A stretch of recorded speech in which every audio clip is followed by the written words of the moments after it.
हाँ जी, नमस्कार दोस्तों। चलिए दोस्तों, आज हम बिना टाइम वेस्ट किए हमारे अगले टॉपिक पे चर्चा करते हैं। देखिए, लास्ट क्लास में मैंने आपको जो है वो क्वार्टर डेविएशन बता दिया था। मैंने आपको ये भी समझा दिया था कि विचरण क्यों निकालते हैं, क्वार्टर डेविएशन क्यों निकालते हैं। इसका सबसे जो मेन जो बात आपको ध्यान रखनी है, जो बहुत इम्पोर्टेंट है, एग्ज़ाम में अक्सर पूछी जाती है, वो इतनी ही है। लास्ट वीडियो में आप देखेंगे मैंने क्वार्टर डेविएशन के बारे में बताया था, कि इसको क्यों कैलकुलेट करते हैं। इसका रीज़न क्या होता है, जब डेटा बहुत बड़ा होता है तो पूरे डेटा का एनालिसिस ना करके उसके जो लास्ट और फर्स्ट को छोड़ के जो बीच का डेटा है उसका एनालिसिस कर लिया जाता है। और क्वार्टर डेविएशन निकालने के लिए हमें क्या करना पड़ेगा, तो याद रखिएगा, क्वार्टर डेविएशन जो है विचरण निकालने के लिए, यहाँ पे हम विचरण की बात कर रहे हैं, तो विचरण निकालने के लिए सिंपल सा एक फंडा है कि या तो आप क्या करो, Q3 में से Q1, आप इसको ऐसे भी समझ सकते हैं कि Q3 का मतलब 75% हिस्सा, Q1 का मतलब 25% हिस्सा, इसका मतलब 50% हिस्सा आया, और उसको अगर 2 से डिवाइड किया तो 25% हिस्सा।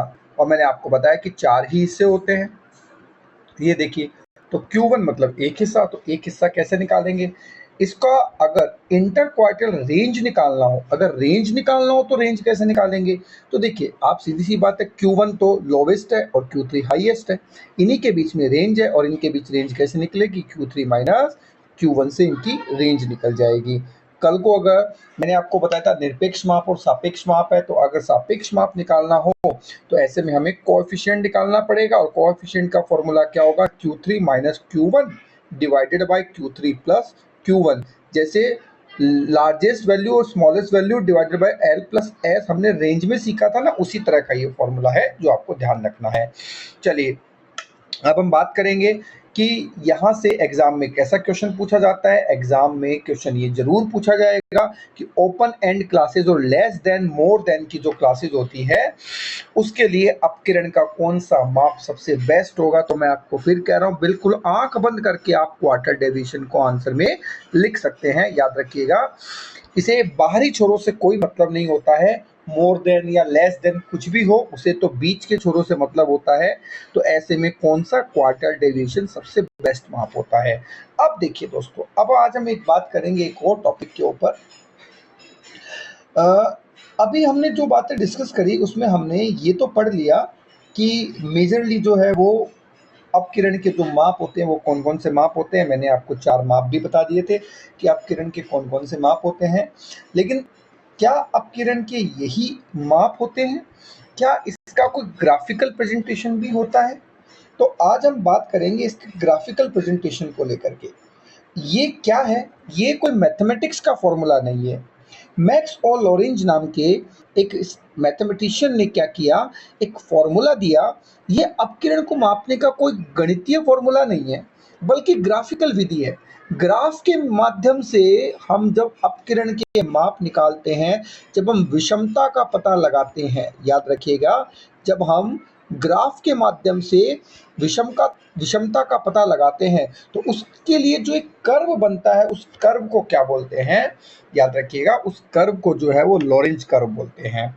ये लॉरेंज कर्व क्या है, इसको आप ध्यान से समझिए। देखिए, अगर लॉरेंज कर्व की बात करें तो लॉरेंज कर्व क्या होता है, आपको ऐसे सिंपल सा मैं आपको कर्व बना के बताता हूँ, ध्यान से समझिएगा। लॉरेंज कर्व में एक समानता की एक रेखा होती है, ध्यान से समझिएगा इस बात को। चलिए मैं एक नए पेज पे समझाता हूँ तो आपको बेहतर समझ में आएगा। लॉरेंज कर्व क्या होता है, देखिए, समानता की एक रेखा होती है, आप ऐसे समझिए।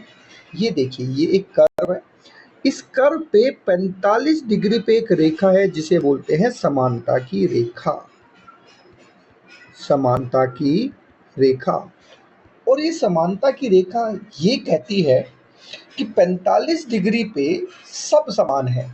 याद रखिएगा, 45 डिग्री पे सब समान है, इसका मतलब सभी को बराबर आय का वितरण किया गया है। आय के वितरण के लिए नेशनल इनकम में भी इसका कैलकुलेशन की जाती है। इकोनॉमिक्स के पॉइंट ऑफ व्यू से भी मैं आपको बता दूं तो समानता की रेखा पे लॉरेंज कर्व है, यहाँ पे सबको समान है, मतलब 10% लोगों के पास 10% प्रॉपर्टी है, 50% लोगों के पास 50% प्रॉपर्टी है। लेकिन जब लॉरेंज कर्व का ढाल जितना ज्यादा इस समानता की रेखा से दूर होता जाएगा, जो जितना ज़्यादा दूर है उतना ही असमानता का ग्राफ बढ़ता चला जाएगा। मतलब जो इसके जितना नज़दीक है असमानता उतनी कम है, जो इससे जितना दूर है वो उतना ही, याद रखिएगा, गरीब है। ये लोरेंज कर्व है। जब हम पॉवर्टी की बात करेंगे वहाँ पे भी इस लोरेंज कर्व से गरीबी का मापन किया जाता है, ये बात आपको ध्यान रखनी है। तो यहाँ पे इस लोरेंज कर्व जो है, जितना ज़्यादा ये झुका हुआ होगा, जितना इसका ढाल होगा, याद रखिएगा गरीबी, निर्धनता उतनी ही ज़्यादा होगी। तो यहाँ पे गरीबी मान लीजिए, विषमता मान लीजिए, एक आदमी ज़्यादा अमीर है, एक आदमी ज़्यादा गरीब है। तो लोरेंज कर्व जो है वो याद रखिएगा, ये भी एक विधि है, लेकिन ये कोई मेथड नहीं है, मैथमेटिकल मेथड नहीं है, ग्राफिकल प्रेजेंटेशन है। इसका उपयोग क्या है, ध्यान से समझिएगा। इसका उपयोग समाज में आय और धन की असमानता को ग्राफ पे दिखाने के लिए किया जाता है। एग्जाम पॉइंट में याद रखना है कि यहाँ से एक क्वेश्चन जरूर पूछा जाता है दोस्तों। 45 डिग्री की जो रेखा होती है वो सीधी रेखा होती है, इसे लाइन ऑफ इक्वल डिस्ट्रीब्यूशन भी कहते हैं। हमारा ग्राफ इस रेखा से जितना दूर होगा समाज में असमानता उतनी ही अधिक होगी, जितना इसके पास होगा असमानता उतनी ही कम होगी। इसका मतलब कि यहाँ पे लोरेंज कर्व से भी क्वेश्चन पूछा जा सकता है, ये बात आपको ध्यान रखनी है दोस्तों। अब हम बात करेंगे कि देखिए मैं कुछ आपको बेसिक कॉन्सेप्ट बताने जा रहा हूँ, कुछ बेसिक रिलेशनशिप है जो आपको ध्यान रखनी है जब हम बात करेंगे मेजरमेंट ऑफ डिस्पर्जन की। तो डिस्पर्जन में आपको कुछ मेन पॉइंट्स आपको ध्यान रखने हैं। देखिए 3 विचलों में पक्का संबंध होता है, कुछ बेसिक रिलेशनशिप होती है क्वार्टाइल डेविएशन में, मीन डेविएशन में और स्टैंडर्ड डेविएशन में। ये बात आपको ध्यान रखनी है कि जो क्वार्टाइल डेविएशन है, यहाँ से एग्जाम में पक्का एक क्वेश्चन पूछा जाता है। और इसका देखिए आपको मैं बेसिक बता दूं, ये एक 4SD बराबर 5MD, ये मैं आपको ऑलरेडी पहले भी बता चुका हूँ, बराबर 6QD, ये इनके बीच में एक रिलेशनशिप होती है जो आपको ध्यान रखनी है। 4SD बराबर 5MD 6QD। आप इसको इस तरह से भी याद रख सकते हैं कि SMQ ये आपको याद रखना है। जैसे SRK बोलते हैं ना, वैसे आपको SMQ याद रखना है, ठीक है। ये पॉइंट है, SMQ आपको याद रखना है। और फिर इसके साथ कुछ नहीं करना, 4, 5 और 6 लगा देना है। 4SD, D सब में कॉमन है, यहाँ पे भी कॉमन है, यहाँ पे भी कॉमन है, तो यहाँ पे इसमें कुछ नया नहीं करना, बस आपको ये 4SD 5MD और 6QD इसके ऊपर फोकस करके रखना है। तो बात आप ऐसे रख लीजिएगा।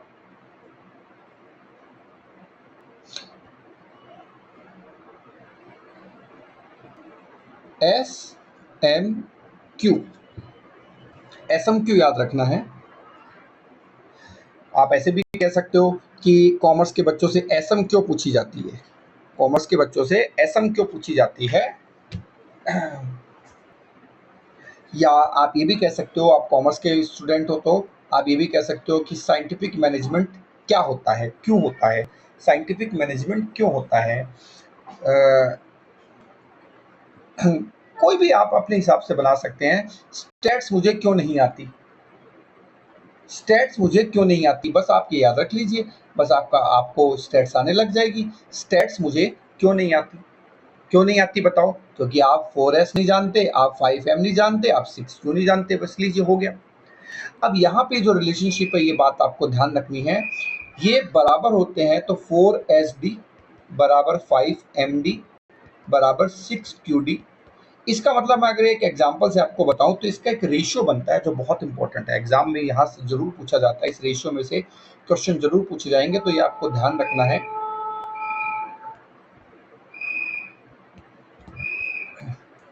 लॉरेंज कर्व मैं आपको बता चुका हूँ, इसमें कुछ नया नहीं है, ये फॉर्मूला आपको ध्यान रखना है।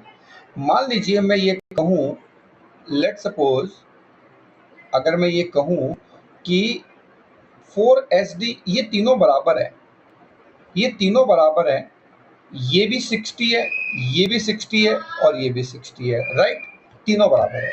अब मैं ऐसा क्या करूं, सीधी सी बात है, 4 × 15 करूं तो 60 आ जाएगा, इसका मतलब क्या है 5 इंटू 12, इसका मतलब क्या है 6 इंटू 10। तो बस यही आपको याद रखना है। इनके बीच में जो रेशियो होता है वो 15:12:10 का रेशियो होता है। याद रखिएगा, क्वार्टर डेविएशन सबसे छोटा होता है, स्टैंडर्ड डेविएशन सबसे बड़ा होता है। क्वार्टर डेविएशन सबसे छोटा होता है और स्टैंडर्ड डेविएशन का रेशियो सबसे बड़ा होता है। ये बात आपको ध्यान रखने की जरूरत है। यहाँ से जरूर क्वेश्चन पूछा जाता है, एक क्वेश्चन डेफिनेटली आपके एग्जाम में आएगा ही आएगा। ये बात ध्यान देखिए, मैंने आपको रेशियो भी बना दिया है कि रेशियो क्या बनेगा, 10 12 15 बनेगा। और आपको याद रखना है कि स्टेट्स मुझे क्यों नहीं आती। तो क्यों नहीं आती है, तो 4 5 6 बस इसलिए नहीं आती क्योंकि आपको 4 5 6 नहीं आता। स्टैटिस्टिक्स मुझे क्यों नहीं आती, बस ठीक है। तो बस क्यों नहीं आती, क्योंकि आपको 4 5 और 6 नहीं आता, बस याद रखने के लिए। चलिए दोस्तों, अब आज हम बात करेंगे, अभी तक हमने जितने भी टॉपिक पढ़े हैं, देखिए मैंने आपको यहाँ पे मेजर मेन टॉपिक बताए हैं। इसके जब मैं क्वेश्चन की क्लास लेकर के आऊंगा तब मैं आपको डेफिनेटली जो है वो इसके जो की मेन जो और एक्स्ट्रा पॉइंट्स है, बुलेट पॉइंट्स है, और हम ये कह सकते हैं कि अभी जो मैं आपको बता रहा हूँ एग्जाम में 80% कवरेज इसी टॉपिक में से हो जाएगा। देखिए 20% वो कवरेज है जो कभी कभार क्वेश्चन पूछा जा सकता है, अगर कोई इस टॉपिक में से हार्ड लेवल का क्वेश्चन बने।